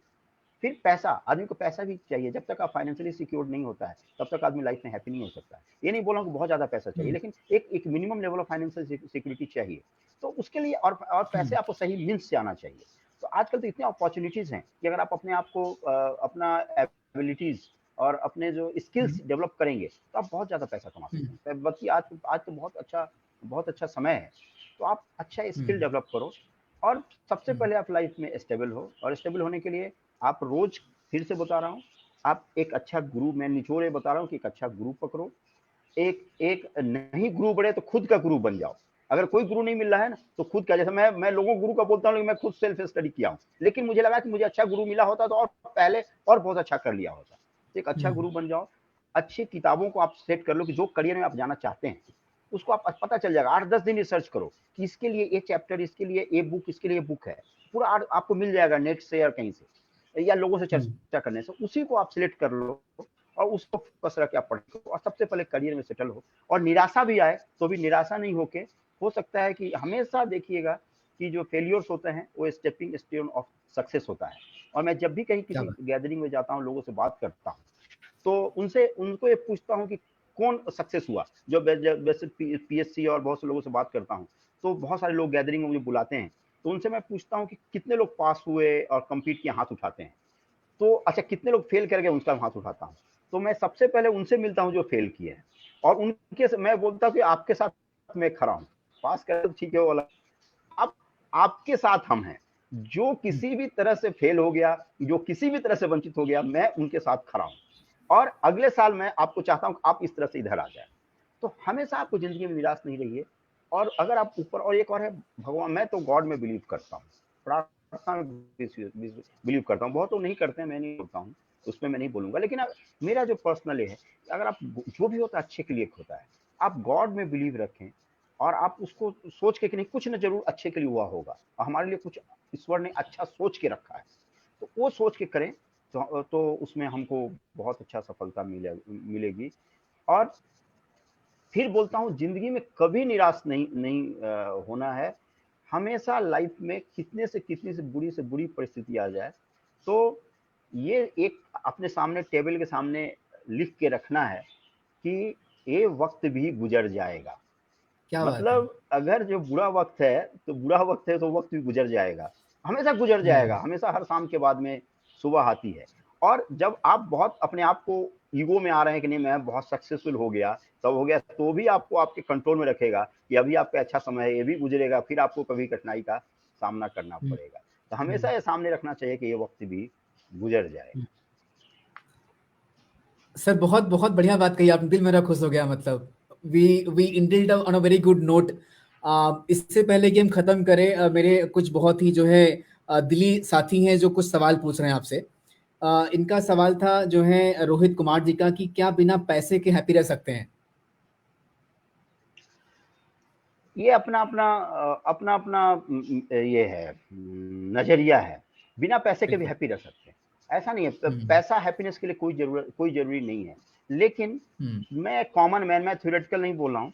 कॉमन मैन है कि हुँ, अगर आपके पास में फूड सिक्योरिटी है, अगर आपके पास हुँ, लगता है सेल्फ, क्योंकि पैसे अगर एक एक मिनिमम लेवल से कम है तो आपका सेल्फ रिस्पेक्ट मारा जाता है। आपको कहीं हुँ, किसी से हाथ फैलाना पड़ेगा, कहीं लेना पड़ेगा। तो आपको और हुँ, भगवान ने 2 हाथ, 2 पैर और दिमाग दिया है। उसको अगर आप हुँ, ठीक ढंग से करें तो हमको उतना मिनिमम मिल जाता है। तो हम लोग अकर्मण्य ना बन जाएँ कि हम लोग थ्योरेटिकली कि पैसा के बिना काम चल जाएगा, नहीं। अपने 2 हाथ, 2 पैर और दिमाग लगा के इतना मेहनत हुँ, ज़रूर करना है कि अपने हुँ, ज़रूरत के अनुसार सही मीन्स से सही मीन्स हुँ, से पैसा आ जाए, और ज़्यादा पैसा अगर आ जाए तो लोगों पे खर्च कीजिए। अपने ऊपर खर्च हुँ, करने का सबसे अच्छा तरीका, अगर आपको डिप्रेशन फील हो रहा है, अगर आपको लग हुँ, रहा है कि लाइफ में बहुत कोई पर्पस नहीं मिल रहा है, आप क्या करो, कोई अच्छा काम लोगों को खिलाना चालू कीजिए। आप बहुत सारे हुँ, जानवर हैं, मैं तो लोग बहुत सारे मैं मेरा तो हॉबी है, जानवरों को खिलाता हूँ। रोज़ जाता हूँ तो क्या 1 बात! घंटा ऑफ़िस के पहले वो सब है। तो उससे आपको अच्छा हुँ, लगेगा। जो जो अगर आपको लगता है कि ज़रूरत से ज़्यादा है, हमेशा कुछ उसमें से निकाल के ही, अगर आपके पास 5 रोटी खाना है, तो 1 रोटी कम खा हुँ, के आप 1 रोटी किसी को खिला दें। वो ज़रूर करना है। बिल्कुल। तो वो करेंगे, आपको ज़रूर अच्छा लगेगा। तो ये सवाल हुँ। अब तो इसका मेरा आंसर को अब लोग जी, जी, कैसे जी, इंटरप्रेट समझ। करते हैं, ये अपना है, जी, मेरा तो आनंद आंसर यही है। पांडे जी पूछ रहे थे कि आपकी सबसे फ़ेवरेट बुक कौन-सी है? फ़ेवरेट बुक की बात करेंगे तो हर लेवल में अलग है। जैसे अगर आप स्टूडेंट हो, तो हुँ, हुँ, आप जो मैं बुक बताया हूँ लाइक आइंस्टीन वाला है, वो सबसे अच्छी बुक है अगर आप स्टूडेंट फेज़ में हैं, अगर आप कुछ लाइफ़ में कुछ अचीव करना चाहते हैं। लेकिन अगर आप हुँ, फिलॉसफिकल और ज़िंदगी में आप खुशी पाना चाहते हैं, तो सबसे अच्छी बुक है the art of happiness by Dalai Lama. ये बहुत अच्छी हुँ, बुक है। आप उसको ओके। पढ़ेंगे, आर्ट ऑफ हैप्पीनेस है, मैं उसको पढ़ा और मेरी ज़िंदगी का दिशा उससे बदली है। तो the hmm, heart art of फिर एक और है जो बहुत अच्छी बुक है, वो है 7 habits of highly successful person by Stephen R Covey. ये ओके। बुक भी लाइफ में कभी मिस नहीं करना चाहिए। इसको इसको जो है स्टीफन आर कोवे की बुक है, the 7 habits of highly influential people. तो ये हुँ, बुक ज़रूर हुँ, पढ़नी चाहिए। हुँ, ठीक है। मैंने नोट कर लिया सर, और होपफुली साथियों ने भी नोट किया होगा, हम लोग उसको पढ़ेंगे। ये जो है एक साथी का सवाल था, जो है यदि आपका समय हो तो हम 5 मिनट और कर सकते हैं क्या सर? हाँ, कर सकते हैं, कर सकते हैं। ठीक है। हमारे सुमित जी हैं, पूछ रहे हैं कि नेगेटिव्स को कैसे हैंडल करना है? तो बेसिकली प्रिपरेशन के फ़ेज़ में या फिर शुरुआती करियर के फ़ेज़ में हम लोग स्ट्रगल करते हैं। कई बार नेगेटिव दिमाग होता है, कई बार नेगेटिव जो इमोशंस आते हैं। तो कैसे उसमें भी होप को बरकरार रखा जाए आपके हिसाब से? देखिए, नेगेटिव नेगेटिव 2 तरह से आता है। अगर आपने सही प्लान नहीं किया, हैफ़-अ-ज़ार्ड रूप में आपने तैयारी स्टार्ट कर दी और आपको लग रहा है कि 5 महीने के बाद में कि मैं कहीं नहीं हूँ, तो वो आपकी गलती है। हुँ, और उसको सुधारने का मौका है कि फिर आप अपने आप को रिविज़िट करें कि क्या मैं जिसके लिए तैयारी कर रहा हूँ, उसके लिए उस लेवल पे हूँ कि मैं और कहीं और से तैयारी स्टार्ट करना है। हुँ, तो जैसे मान लीजिए मैं सिविल सर्विस से तैयारी कर रहा हूँ और मैं 4 लाइन अच्छे ढंग से नहीं लिख सकता हूँ। हुँ, या मेरे हुँ। मेरे मेरे करेक्टली मैं हिंदी या इंग्लिश को 4 लाइन नहीं लिख सकता हूँ, तो we should not go for civil services. इसमें तो नेगेटिविटी ठीक बात। का कोई नहीं है पहले, तो पहले अपने आप को असेस करना चाहिए। लेकिन मैं नहीं बोलता कि वो नहीं जा सकते हैं, वो भी जा सकते हैं। हुँ, लेकिन पहले अपना क्या करें कि जैसे मैं 1-2 बच्चे को देखा हूँ जो निकले हैं, जिनको अच्छे से इंग्लिश लिखनी नहीं आती थी। उसे सिंपल क्या कराया कि 4 महीने तक डिक्टेशन दिया है, उसकी बुक पकड़ा और बुक को जो है उसको डिक्टेशन लिखा, और वो लिखता था, हैंडराइटिंग भी ठीक नहीं थी। तो 4 महीने केवल उसे डिक्टेशन लिखना और उसके जो ग्रामर की अशुद्धियाँ थी उसको ठीक करते हुए हर्षिकार, दीर्घिकार और जितने भी थे हिंदी के, इंग्लिश के, उसको ठीक कराया। फिर अपने आप में वो फिर एनसीईआरटी का बुक फिर देख के क्वेश्चन लिखना, तो वहाँ शुरू करना है। लेकिन अगर वो नहीं शुरू करा के डायरेक्ट पढ़ने को शुरू कर जाते, तो वो हो जाता। तो एक तो उस तरह से आपको निराशा आएगी। तो आपको अपने को एसेस करना है। देखिए, फिर भी अगर निराशा आती है, तो निराशा आती है तो आप क्या करें, उसे पढ़ना छोड़ दें। जैसे अगर आपको निराशा आ रही है और आपको लग रहा है कुछ नहीं है, तो आप पढ़ना छोड़ के आप क्या करें, थोड़ा-सा टहल लें। थोड़ा-सा टहलें, थोड़ा एक्सरसाइज़ करें। मतलब रोज़ जो हॉलिन्स की बुक जो बताया ना, उसमें बहुत अच्छा बताया कि जी, आपको पढ़ने के लिए, कि आप जी। एक्सरसाइज़ करें, कुछ कार्डियो करें। मतलब अगर आप 5 मिनट का बहुत अच्छा high intensity interval training running जो होता है, वो रनिंग कर लें, या साइक्लिंग जैसे मैं करता हूँ, साइक्लिंग कर लें। हुँ, उससे क्या होता है कि हुँ। आपको 3-4 तरह के हार्मोन्स निकलते हैं, जो हैप्पीनेस हुँ। हार्मोन्स बोलते हैं। उसमें जी, जी, आपको जी। जो है एंडोर्फिन निकलेगा, सेरोटोनिन बहुत सारे हार्मोन्स हैं, जो आपको हैप्पीनेस देगा। डोपामाइन। तो उस तरह से आप एक्सरसाइज करें, फिर उसको रीस्टार्ट करें। हर के लाइफ में आता हुँ, है, तो आपको फिर उसे करें, और अब फिर लेकिन एक बार आप उसको देखें कि कहीं हम गलत ऐसा तो नहीं बोझ उठाना चालू कर दिए हैं जो कि मेरे उसके लिए मेरी कमर मजबूत नहीं है। तो पहले उस बोझ को देख के धीरे-धीरे स्टार्ट करें, और अगर लगता है कि नहीं आपकी कमर दुरुस्त है और आप उसके लिए पूरा तैयार हैं, तो सिंपली आप उसको रीबिल्डिंग करें। लेकिन हताश ना हो, और हुँ, किन्हीं को भी अगर कोई भी प्रॉब्लम स्पेसिफिक है, तो मैं जनरल बता रहा हूँ, तो मुझसे आप पर्टिकुलर चीज़ में कौन-सा सब्जेक्ट लें या ना लें, कैसे पढ़ें, क्या करें, उस पर मैं स्पेसिफिक उनको बता सकता हूँ। अभी तो मैं इतने सारे ग्रुप को मैं तो जनरल आंसर ही दे सकता हूँ। जी, लेकिन जी, बिल्कुल। एक चीज़ फिर ये है कि अगर आप पॉज़िटिव हैं, मतलब अगर आप होपफुल हैं, आपको गॉड पर भरोसा है, और वो भरोसा हुँ, अटूट भरोसा है, और आप हुँ, फेल्योर से घबराते नहीं हैं, तो आपको ज़िंदगी में ज़रूर मिलेगा। एक चीज़ आप ज़रूर सोच के रखो कि भगवान आपके लिए कुछ न कुछ अच्छा सोच के रखा है। अगर आप इस गेट को खुलने का इंतज़ार करो, उसके पहले भाग जाओगे, तो आप फ़िल्म को शुरू तो होने दो, तब तो आप हुँ, फ़िल्म पता चलेगा कि उसमें क्या है। उसके हमेशा हुँ, घबराना नहीं है। मैं हमेशा हुँ, ये चीज़ बोलता हूँ, इसके लिए मैं जनरली एक आध एनजीओ को भी और लोगों को रखा हूँ कि जो लोग घबरा जाते हैं, कुछ है तो मेरे पास रिंग करें या करें। तो मैं उसमें कोशिश कर रहा हूँ कि लोगों को जोड़ के उनको तत्काल उनके उनके पास पहुँचे, उनकी समस्याओं को डील करें। हुँ, हुँ, हुँ। हमारे एक साथी हैं शिवम पांडे, उन्होंने मुझे अपना प्रश्न भेजा है कि आजकल जो है सर अपना टाइम कैसे स्पेंड कर रहे हैं आह! लॉकडाउन के मैं तो दौरान और क्या बदलाव आया है लाइफ में उसके बाद? देखिए, लॉकडाउन में हम लोगों के लिए तो बहुत ज़्यादा कोई फ़र्क नहीं पड़ा नहीं, क्योंकि हमारा डिपार्टमेंट तो एसेंशियल सर्विसेज़ में आता है। हम लोग तो हुँ, फ़ॉरेस्ट वन्य प्राणी को देखते हैं, फ़ॉरेस्ट को देखते हैं, अभी तो मैं फ़ॉरेस्ट को देख रहा हूँ। तो उसमें तो जानवर तो भूखा रहेगा नहीं, लोग चोरी करना छोड़ेंगे नहीं, और उसने इसलिए हम लोग का तो लॉकडाउन में बल्कि और ज़्यादा टफ़ हो गया। और क्या था कि हमारे जो लोअर स्टाफ़ हैं, उनको छुट्टी देना पड़ा है, लेकिन हम लोग हुँ, तो उसमें रहे हैं। तो एक चीज़ इस तरह से तो मेरे लाइफ़ में तो बहुत फ़र्क नहीं पड़ा, लेकिन मैंने 2-3 चीज़ तय किया था कि अपने टारगेट तय कर लिए थे, अपार्ट फ्रॉम ये कि मैं इतना साइक्लिंग किलो मैं रख लिया था कि लॉकडाउन में अगर जहाँ परमिटेड है, बहुत सारे एरिया में इतना किलोमीटर साइक्लिंग करूँगा, इतना किलोमीटर रनिंग करूँगा, ये बुक जब है तो पढ़ूँगा, ताकि हुँ, उसमें हो, तो उसमें मैं तो और ग्रो किया हूँ। और लेकिन ओके। लोगों की तकलीफ़ें जो आई हैं, लोगों की तकलीफ़ों को देखा, उससे मुझे तकलीफ़ हुआ है। ख़ासकर जो गरीब लोग हैं बेचारे, जो अपने बाहर भटके हुए हैं, कहीं फंस गए हैं, नहीं आ पा रहे हैं, तो उस चीज़ को मुझे बहुत दुःख दर्द दिया है।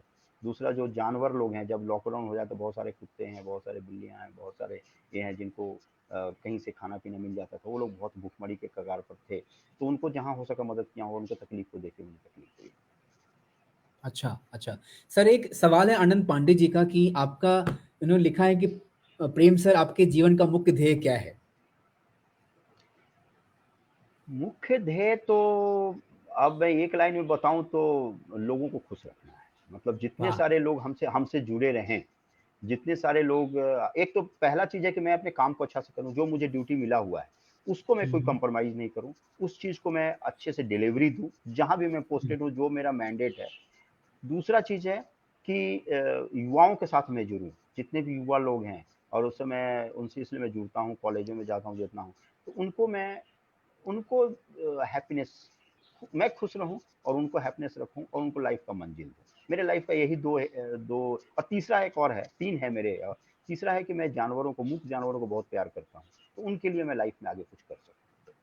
हुँ, हुँ। आप केस के बारे में बता रहे थे मुझे दिलराज सर कि आपका जो है जो जानवरों के लिए जो कमिटमेंट है, एनिमल राइट्स के लिए जो कमिटमेंट है और जो आप हाँ। सिर्फ़ कमिटमेंट नहीं है, ऑन ग्राउंड में अपने लोकेलिटी में कर रहे हैं जो है, उस क्षेत्र हुँ, में हुँ। काम, मुझे बहुत अच्छा लगा जो कि हो नहीं पाता है नॉर्मली बिज़ी लाइफ़ में ये सब कुछ।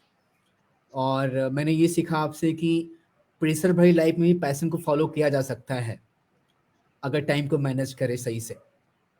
यस। तो मतलब आई थिंक काफ़ी कुछ है जो आपसे मैंने सीखा है।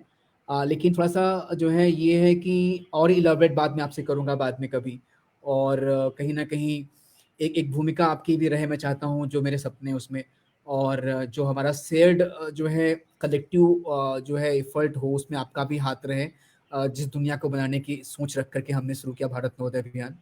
तो sir thank you so much join करने के लिए हमको।